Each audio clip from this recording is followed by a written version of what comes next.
माता गंगा के शांत स्वरूप को देखिए आप। ये शांत स्वरूप बिहार में ही है। ये जगह बिहार का बक्सर है और घाट है राम रेखा घाट।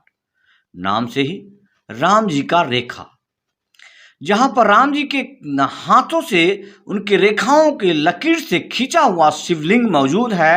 उन तमाम लोगों को प्रत्यक्ष प्रदर्शन कराने के लिए कि वो काल अब तक इस काल से संबंध रखता है। लेकिन बिहार के लिए तमाम नदियां शोक का रूप क्यों धारण कर लेती है, उग्रता क्यों आती है, ये सब समझने से पहले आप इस घाट पर गहराई से देखना होगा। बक्सर के घाट में गंगा माता बिल्कुल अपने ओद्र में है और किनारा इतना मजबूत है, इतना ऊंचा है कि भरते भरते भी सामान्य तौर पर से आपको लगेगा कि यहाँ का पुल का निर्माण एकदम साधारण है। लेकिन यही पुल, जो कि बक्सर उत्तर प्रदेश का सरहदी जिला है, इससे आगे बढ़ते बढ़ते ही माता गंगा का उग्र रूप क्यों हो जाता है। जैसे आप छपरा में आएंगे घाघरा नदी, आप हाजीपुर में आएंगे तो गंडक नदी, उसके बाद बेगूसराय खगड़िया में आते आते आपको कई नदियों का संगम हो जाता है, जिसमें बूढ़ी गंडक, कोसी प्रमुख नदी है। उसके बाद जो आप स्वरूप देख रहे हैं, आप वहां के चलते बक्सर के घाट पर उस टूटे फूटे नौकाओं को देखा, वहां विहार करते लोगों के आनंद लेते हुए देखा। अब इस एक जो तस्तरी आई थी लोगों को मनमोहित करने वाला, उस गंगा विलास क्रूज को भी देख लीजिए। गंगा भोग विलास क्रूज, जो कि एक ही दिन का वीडियो है। जिस दिन गंगा के बक्सर के राम रेखा घाट की ये तस्वीर है, उसी दिन इन गंगा भोग विलास करते हुए इस भोग विलास की तस्वीर को भी देख लीजिए, जो बेगूसराय जिला में कटाव करते हुए माता गंगा का विस्तृत रूप है। एक ही समय, एक ही दिन, जनवरी का महीना, गंगा माता का बिहार के बक्सर में ये शांत स्वभाव और बेगूसराय में आकर के ये उग्र रूप। लेकिन कहां बनता है घाटों का तटबंध, ये शायद सरकार को सोचना चाहिए। उस केंद्र सरकार को सोचना चाहिए जो क्रूज के नाम से यहां पर एक ड्रामा करते हैं और उस ड्रामा में असफल हो जाते हैं, जिसपे बिहार जैसे शराब मंदिर ड्राई एस्टेट में दारू लेकर गुजारते हैं, लेकिन कोई जांच नहीं होता है। मतलब प्रभाव बराबर ही है। केंद्र सरकार का प्रभाव अब तक बिहार सरकार पर है। अब देखते हैं कि कितने लोगों ने इस चीज पर संदर्भ दिया है कि आखिर वो क्रूज को समझते क्या हैं।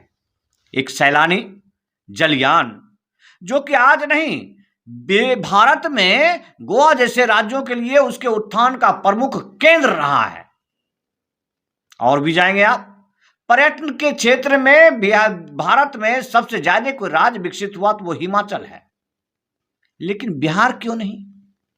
इन नदियों का उपयोग इस तरह क्यों नहीं होता है कि ऐसे ऐसे क्रूज को अपने अपने घाटों पर चला करके उन तमाम लोगों को आनंद की सीमा क्यों नहीं बनाई जाए।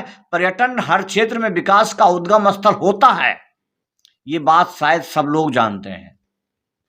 गंगा के घाट हो या कोसी का घाट हो, चाहे पटना का घाट हो या मुंगेर का घाट हो, चाहे वो सिमरिया धाम, जहां से क्रूज इनको आंख दिखाता हुआ, ठेंगा दिखाता हुआ निकल गया।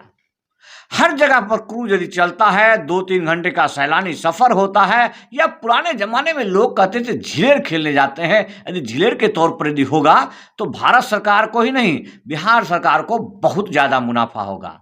ये गुजरात का निर्मित कंपनियों या गुजरात के द्वारा संचालित कंपनियों का क्रूज बिहार से यूं ठेंगा दिखाते हुए नहीं निकल जाएगा।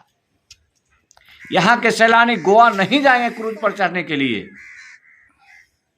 तो आप शायद सोच सकते हैं, समझ सकते हैं, अपने तमाम जनप्रतिनिधियों से इस बारे में विचार कर सकते हैं कि इन नदियों का उपयोग सैलानी के तौर पर क्यों न किया जाए, पर्यटन के तौर पर क्यों न किया जाए। बक्सर के घाटों में जिस तरह से भीड़ जमा है, द्वापर काल के लगे हुए इस मेला का अब तक संदर्भ बना हुआ है, क्योंकि बताया जाता है कि यहाँ पर श्री राम जी ने तारका वध किया था।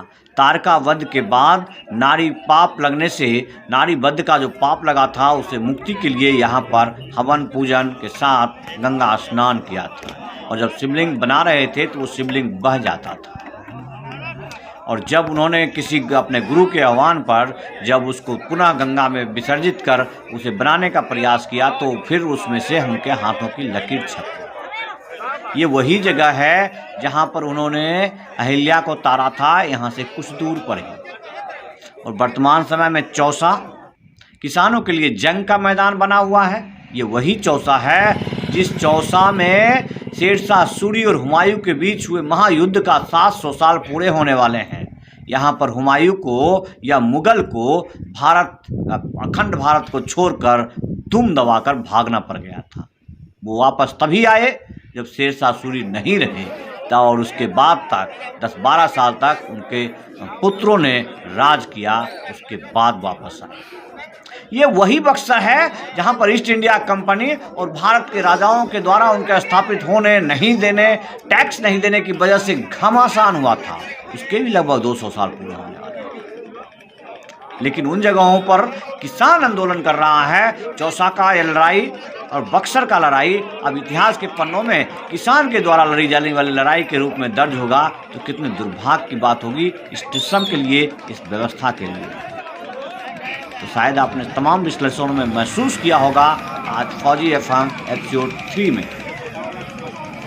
जो व्यवस्था है, उस व्यवस्था को शायद हम समझ नहीं पाते हैं, या फिर चाहते नहीं हैं कि बिहार का उत्थान हो जाए, बिहार के लिए लोग कुछ करें, बिहार से करके गुजरे या बिहार को दिखाता हुआ गुजरे, ये उचित नहीं है। जय हिंद, वंदे मातरम।